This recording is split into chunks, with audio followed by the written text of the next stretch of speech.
नमस्कार भावी शिक्षकांनो, अभिज्ञताधारकांनो, math with Suraj sir आपल्या चॅनलमध्ये आपल्या सर्वांचं स्वागत. विद्यार्थी मित्रांनो, प्रत्येकाच्या मनात प्रश्न आहे की निवड यादी कधी लागेल. मी आज ऑलरेडी तुम्हाला सांगितलं आहे की निवड यादी कधी पण लावू शकते. निवड यादीचं काम हे संपूर्ण झालेलं आहे.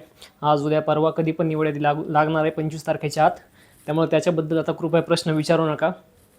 कधी पण निवड यादी लागेल हे तुम्हाला मी काल पण सांगितलं, परवा पण सांगितलं.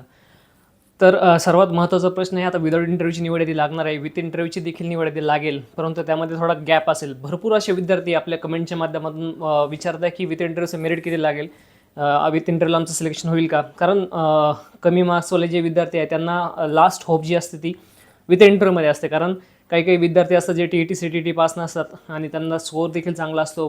TET CTT नसल्यामुळे लिमिटेड प्रेफरन्स त्यांना येतात 9वी ते 12वीचे. त्यामुळे तो प्रॉब्लेम येतो आणि ते विथ इंटरव्ह्यूचं मेरिट किती लागेल हा प्रश्न ते विचारत असतात.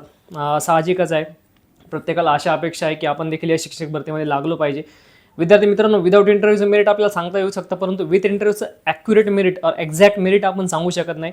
कारण एक गोष्ट लक्षात ठेवा विद्यार्थी मित्रांनो, आपल्याला माहिती आहे जवळजवळ 20,000 जागा ह्या विदाऊट इंटरव्ह्यूसाठी आहे आणि 10,000 ॲप्रॉक्सिमेट जागा मे बी पुढे मागं असू शकतात. ह्या जागा विथ इंटरव्ह्यूच्या आहे. म्हणजे 10,000 जागा विथ इंटरव्ह्यूला जरी येणार असेल तर मग एका जागेसाठी 30,000 लोक सिलेक्ट होतील का, तर नाही. आपल्याला माहिती आहे की 30,000 लोक सिलेक्ट होणार नाही, 30,000 विद्यार्थी सिलेक्ट होणार नाही. कारण एक फॉर एक्झाम्पल देतो तुम्हाला मी बोर्डवर लिहू शकत नाही, मी तुम्हाला एक्झाम्पल देतो. सपोज 3 शाळा आहे. पहिली शाळेमध्ये ए नावाचा विद्यार्थ्याला आली, दुसरी शाळा देखील ए नावाच्या विद्यार्थ्याला आली, तिसरी शाळा देखील ए नावाच्या विद्यार्थ्याला आली. असं बीला पहिली दुसरी तिसरी आणि सीला पहिली दुसरी तिसरी, म्हणजे 3 जागेसाठी विद्यार्थी मित्रांनो किती विद्यार्थी निवडले गेले. कॉमन बघा ना तुम्ही, ए तिन्ही जागेसाठी ॲप्लिकेबल आहे, बी सुद्धा तिन्ही जागेसाठी ॲप्लिकेबल आहे आणि सेम सी सुद्धा तिन्ही जागेसाठी ॲप्लिकेबल आहे. म्हणजे एला बी आणि सी जे कॉम्पिटेटर आहे ते दुसऱ्या शाळेत पण आले, तिसऱ्या शाळेत पण आले. म्हणजे 3 जागेसाठी एकूण फक्त 3च उमेदवार तिथं उपलब्ध झाले. म्हणजे हे सगळ्याच ठिकाणी असं होईल का, असं नाही होणार. काही काही ठिकाणी वेगवेगळे उमेदवार देखील येऊ शकतात, परंतु मोस्ट प्रॉबेबली सेमच उमेदवार येतील. त्यामुळे विद्यार्थी मित्रांनो, 10,000 जागेसाठी 15 ते 18,000 कॅन्डिडेट येऊ शकतात त्यांना विथ इंटरव्ह्यूसाठी. ओके, मेरिट लिस्टमध्ये त्यांना शाळा येऊ शकतात, 3 शाळा. म्हणून विद्यार्थी मित्रांनो, ही गोष्ट लक्षात ठेवा, 10,000 जागेसाठी 30,000 लोक उमेदवार जाणार नाही.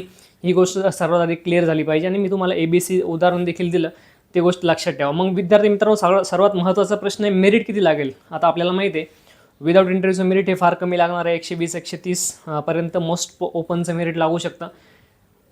परंतु 120-130 लागलं म्हणजे लगेच विथ साईन मेरिट हे फार 2 डिजिटपर्यंत येईल का, तर असे भरपूरसे उमेदवार आहे विद्यार्थी मित्रांनो जे TET CTT क्लिअर नाही, जे 130+ त्यांचा स्कोर आहे, 140+ ज्यांचा स्कोर आहे, परंतु 9वी ते 12वीला विदाऊटच्या जागा कमी असल्यामुळे ते विथ इंटरव्ह्यूसाठी एलिजिबल राहणार आहे. आणि विद्यार्थी मित्रांनो, एक गोष्ट लक्षात ठेवा, विथ इंटरव्ह्यूला जाताना तुमच्यासोबत जो कॅन्डिडेट आहे त्यांच्यामध्ये आणि तुमच्यामध्ये खूप मोठा गॅप राहणार आहे. कारण एक अशी जागा आहे की त्या जागेसाठी जर प्राधान्यक्रम आपण दिला तर त्या जागेसाठी एखाद्या उमेदवाराने 130 वाल्याने प्राधान्यक्रम दिला आहे आणि दुसरा डायरेक्ट 120 वाला आहे, तर 120 आणि 130 हे दोघांमध्ये कॉम्पिटिशन असेल आणि तिसरा उमेदवार सपोज 118 वाला आहे. असे 3 118, 120 आणि 130चे उमेदवार हे एका जागेसाठी कशासाठी येऊ शकतात, तर इंटरव्ह्यूसाठी येऊ शकतात. म्हणून विथ इंटरव्ह्यूचं जे मेरिट आहे ते मेरिट हे फिक्स नसतं. मेरिट हे फ्लेक्झिबल असतं, डिपेंड ऑन द आपण म्हणू शकतो की subject also and depend on the place also. District वेगवेगळे असतात आणि डिस्ट्रिक्ट वेगवेगळे असल्यामुळे मेरिट देखील हे वेगवेगळे जाणार आहे. म्हणून विद्यार्थी मित्रांनी गोष्ट ध्यानात ठेवा, विथ इंटरव्ह्यूचं मेरिट जे आहे ते कमी येणार आहे. 100% 2 डिजिटपर्यंत विथ इंटरव्ह्यूचं मेरिट येईल. काही ठिकाणी येऊ शकतं कमी, परंतु असं नाही की ते प्रत्येक वेळेस 2 डिजिटपर्यंतच येईल. काही ठिकाणी ते कमी, काही ठिकाणी जास्त.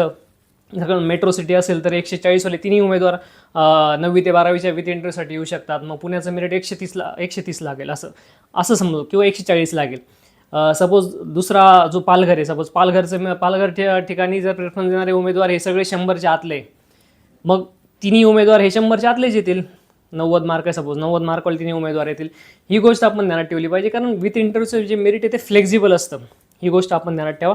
आणि विदाऊट इंटरव्ह्यूचं मेरिट जे असतं ते ओव्हरऑल सगळीकडे 1-2 मार्काचा डिफरन्स असेल, सेमच असेल. कारण पूर्ण आपण जर बघितलं महाराष्ट्रामध्ये सर्व ठिकाणी जे उमेदवार, त्या प्रत्येक उमेदवारांना चांगले मार्क आहे. मग ते असं नाही की पुण्याचे जे विद्यार्थी त्यांना जास्त मार्क आहे आणि सपोज गोंदियाचे जे विद्यार्थी आहेत त्यांना कमी मार्क, असं नसतं. कारण सगळीकडे चांगले मार्क, मिडियम मार्क आणि बिलो मीडियम जे मार्क आहे ते असे उमेदवार भरपूर ठिकाणी आपल्याला भेटतात. म्हणून विथ इंटरव्ह्यूचं मेरिट हे 100% खाली येणार आहे.